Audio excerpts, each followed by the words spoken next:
तकलीद की शरई हैसियत, तकलीद की हकीकत,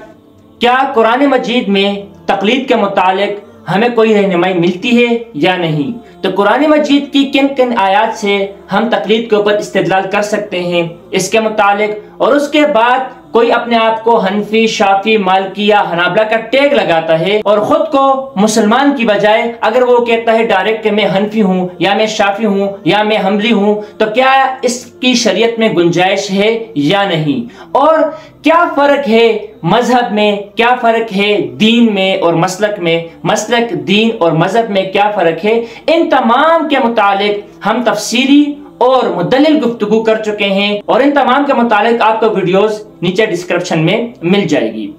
अब सवाल ये पैदा होता है कि आया हदीस मुबारका से हमें कोई ऐसी रहनुमाई मिलती है जिससे हम तकलीद के ऊपर इस्तेदलाल करें। तो जी हाँ, तकलीद के मुतालिक बहुत सी हदीस मुबारका ऐसी हैं जिनमें वाज़ेह तौर पर इशारा दिया गया है तकलीद की तरफ कि नबी पाक सल्लल्लाहु अलैहि वसल्लम के विसाल के बाद और दुनिया से गुजर जाने के बाद उम्मत को हुक्म दिया गया है कि तुम अइम्मा की, तुम जो है उलमा की और तुम जो है ना मुज्तहिदीन की तकलीद करना, मुज्तहिदीन से सवाल पूछना, मुज्तहिदीन से अपने मसाइल हल करवाना। इसी के मुतालिक तिरमिज़ी शरीफ की 3663 नंबर की हदीस है जिसमें हज़रत हुज़ैफा रज़ियल्लाहु तआला अन्हु से मरवी है कि आप सल्लल्लाहु अलैहि वसल्लम फरमाते हैं इन्नी ला अदरी मा बक़ाई फीकुम, कि आप सल्लल्लाहु अलैहि वसल्लम फरमा रहे हैं कि मुझे इल्म नहीं कि मैं आपके दरमियान कब तक मौजूद रहूंगा, मेरी बका आपके दरमियान कब तक है। फिर आगे आप सल्लल्लाहु अलैहि वसल्लम फरमाते हैं फ़क़्तदू बिल्लज़ैनि मिन बादी, कि मेरे बाद जो ये दो अशखास हैं इन दोनों की तुम पैरवी करना,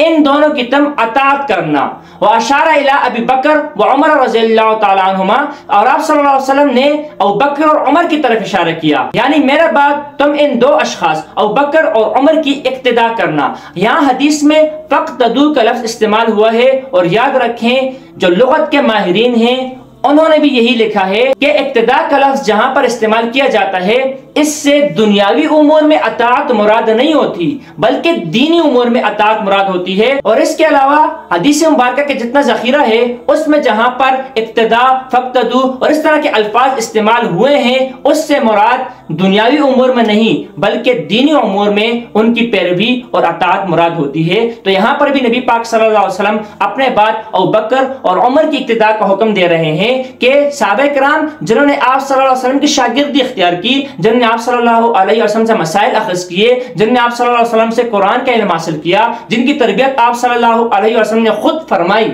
बावजूद इसके आप सल्लल्लाहु अलैहि वसल्लम सहाबा किराम को फरमा रहे हैं कि तुमने मसाइल में जिनकी पैरवी करनी है वो अबू बकर और उमर हैं, इनसे आपने मसाइल लेने हैं और इसी को तकलीद ही कहा जाता है। एक दूसरी हदीस 6796 नंबर की मुस्लिम शरीफ की हदीस है जो अब्दुल्लाह बिन अमर बिन आस रज़ियल्लाहु तआला अन्हु से मरवी है कि नबी पाक सल्लल्लाहु अलैहि वसल्लम ने फरमाया इन्नल्लाह ला यक़बिज़ुल इल्मा इंतज़ाअन यंतज़िहु, कि आप सल्लल्लाहु अलैहि वसल्लम ने फरमाया कि जब अल्लाह ताला दुनिया से इल्म उठाएंगे तो इस तरह नहीं कि दो लोगों के सीने से इस इल्म को निकाल दिया जाए। इस तरह नहीं होगा कि रात को लोग सोए सुबह उठे तो उनके सीनों से इल्म खत्म हो चुका है, इस तरह उनके सीनों से इल्म नहीं उठाया जाएगा। वलाकि यक़बिज़ुल इल्मा बिक़ब्ज़िल उलमा, लेकिन अल्लाह रब्बुल इज़्ज़त जब इल्म को जमीन से उठाएंगे, दुनिया से जब इल्म खत्म होगा तो अल्लाह रब्बुल इज़्ज़त उलमा को उठाएंगे। और आगे इसी हदीस में आप सल्लल्लाहु अलैहि वसल्लम ने फरमाया कि जब उलमा को उठाया जाएगा और दुनिया में कोई भी आलिम बाकी नहीं रहेगा, यहाँ तक कि जब दुनिया उलमा से खाली हो जाएगी तो लोग इमाम बनाएंगे,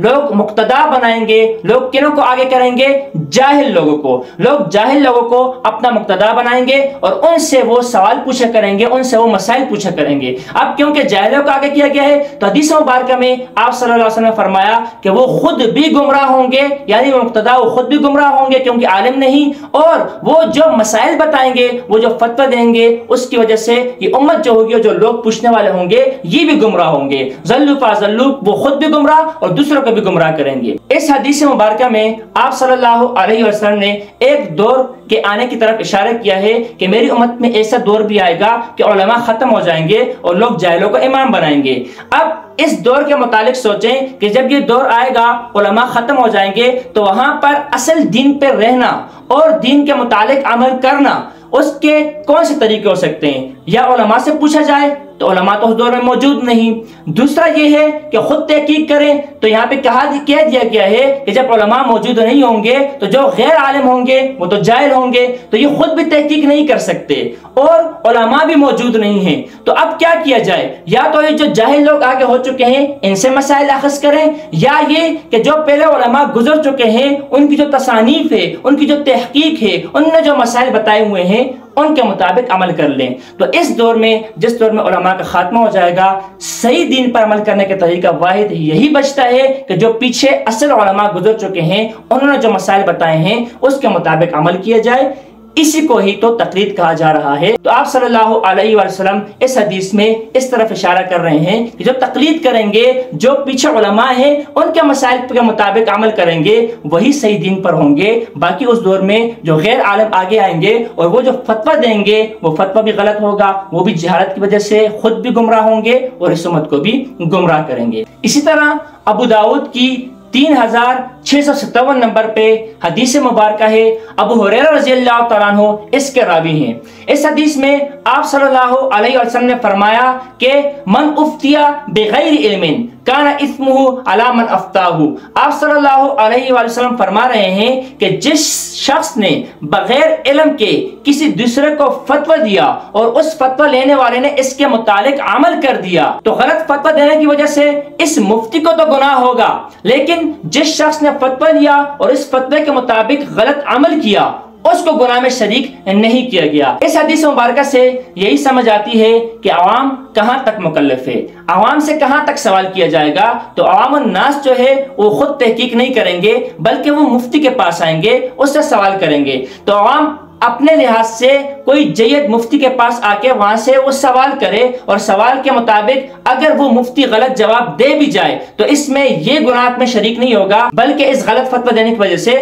उस मुफ्ती को गुनाह होगा। इस हदीस से वाज़े यही मतलब समझ में आता है कि आवाम जब उससे फतवा लेगी तो आवाम को तहकीक करने के लिए मुकल्लफ नहीं किया गया। आवाम पर यह लाजिम नहीं किया गया कि जो तुम मुफ्ती से फतवा ले रहे हो उसके मुताबिक तुम तहकीक भी करो कि आया मुफ्ती ने सही फतवा दिया भी या गलत फतवा दिया है, इसके मुतालिक आवाम मुकल्लफ नहीं, इससे तो गुनाह में शरीक नहीं। अगर हम ये कहें कि सिर्फ मुफ्ती से फतवा लेना काफी नहीं, बल्कि हम मुकल्लफ बनाए आवाम को इस बात की कि मुफ्ती से फतवा लेने के बाद वो खुद भी इस मसले की तहकीक करे, तो फिर इस हदीस मुबारक के मुताबिक गुनाह सिर्फ मुफ्ती को नहीं होगा, बल्कि मुफ्ती को गलत फतवा देने की वजह से गुनाह होगा, और इस शख्स को जिसने इस फतवे की तहकीक नहीं की, इस शख्स को भी गुनाह होना चाहिए था। लेकिन हदीस मुबारक में इस शख्स को गुनाहगार नहीं समझा गया। इससे वाज़ेह बात यही समझ आती है कि आवाम जो है वो मुकल्लफ है उलमाए कराम से मसाइल पूछने के लिए, और उलमाए कराम मुकल्लफ है इस बात की कि वो सही तरीके से इनको फतवा दें। अगर उलमाए कराम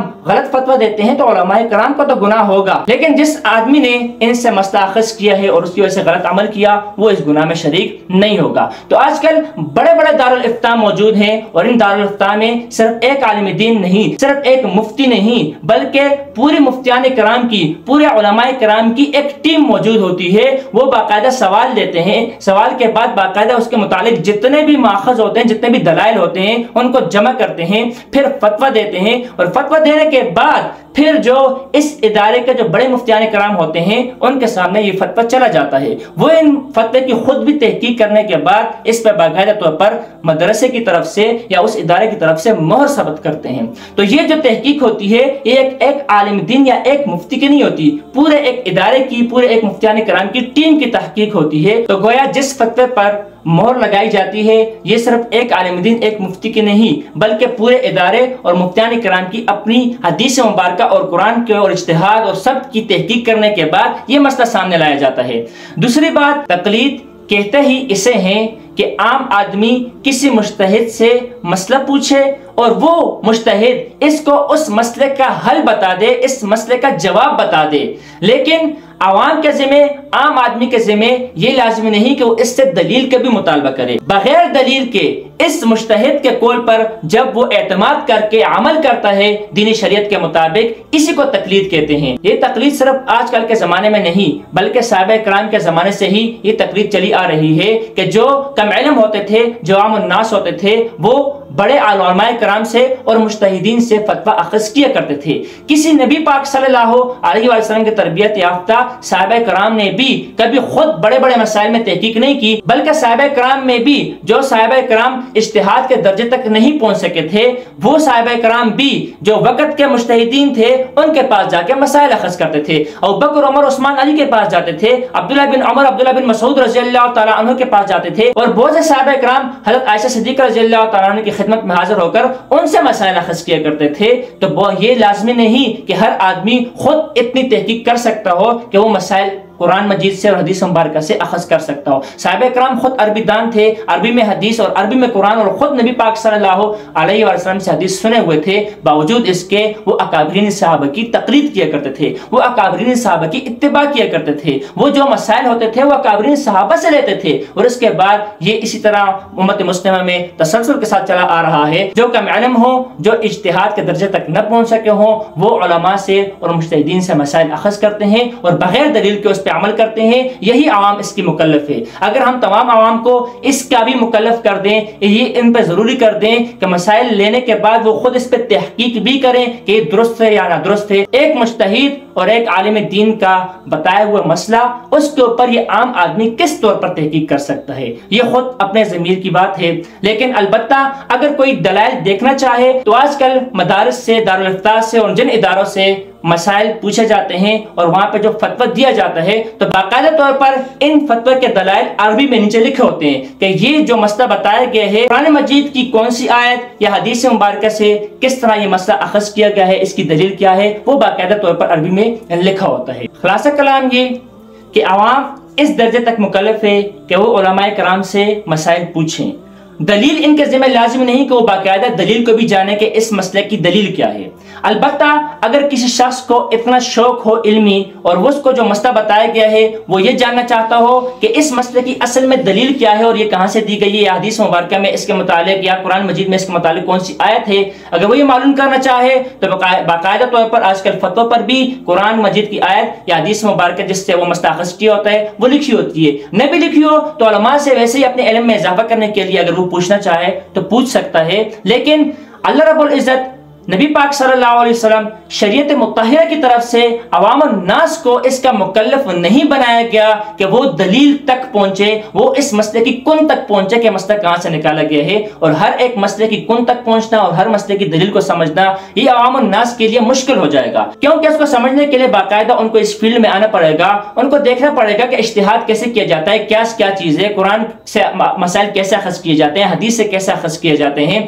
इसके अलावा उनको अरबी का इल्म आना चाहिए, उनको जो है ना बहुत से दीगर उलूम भी उनको हासिल करने पड़ेंगे, तब जाके वो इस मसले की कुन तक पहुंच सकते हैं। और इसका अगर हम मुकल्लफ बनाते हैं तो दुनिया के दीगर उमूर को, काम काज को छोड़कर तमाम लोगों को दिन रात इल्म हासिल करने, इल्म के उसूल में लगाना होगा। और ऐसा मुमकिन नहीं कि पूरी दुनिया के मुसलमान सिर्फ इल्म के उसूल में लग के अपने दीगर काम छोड़ जाएं। और पिछली वीडियो में कुरान मजीद की हम आयत भी जिक्र कर चुके थे कि अल्लाह रब्बुल इज्जत हुक्म देता है कि मुसलमानों की जो जमात है ये पूरे एक ही जिहाद में या एक ही तरफ न निकल पड़े, बल्कि इनमें लाजमी एक छोटी सी जमात अलग हो और वो इल्म के उसूल में लगे, और जो पूरी उम्मत मुस्लिमा और जो पूरी बड़ी जमात दीगर कामों में मशगूल हो वो जब वापस आए तो ये लोग उनको इन मसाइल के मुताबिक बताएं, वो इनसे पूछें और ये उनको मसाइल बताएं और वो लोग इन मसाइल के मुताबिक अमल करें। यानी इल्म हासिल करने के लिए और बाकायदा फतवा देने के लिए अल्लाह रब्बुल इज्जत फरमा रहे हैं कि पूरी उम्मत में से एक जमात मुख्तस होनी चाहिए। तो वो जमात जो मुख्तस होती है, जिसको शौक हो वो इल्म के रास्ते पर निकले, वो इल्म हासिल करे। बाकी पूरी उम्मत मुस्लिमा को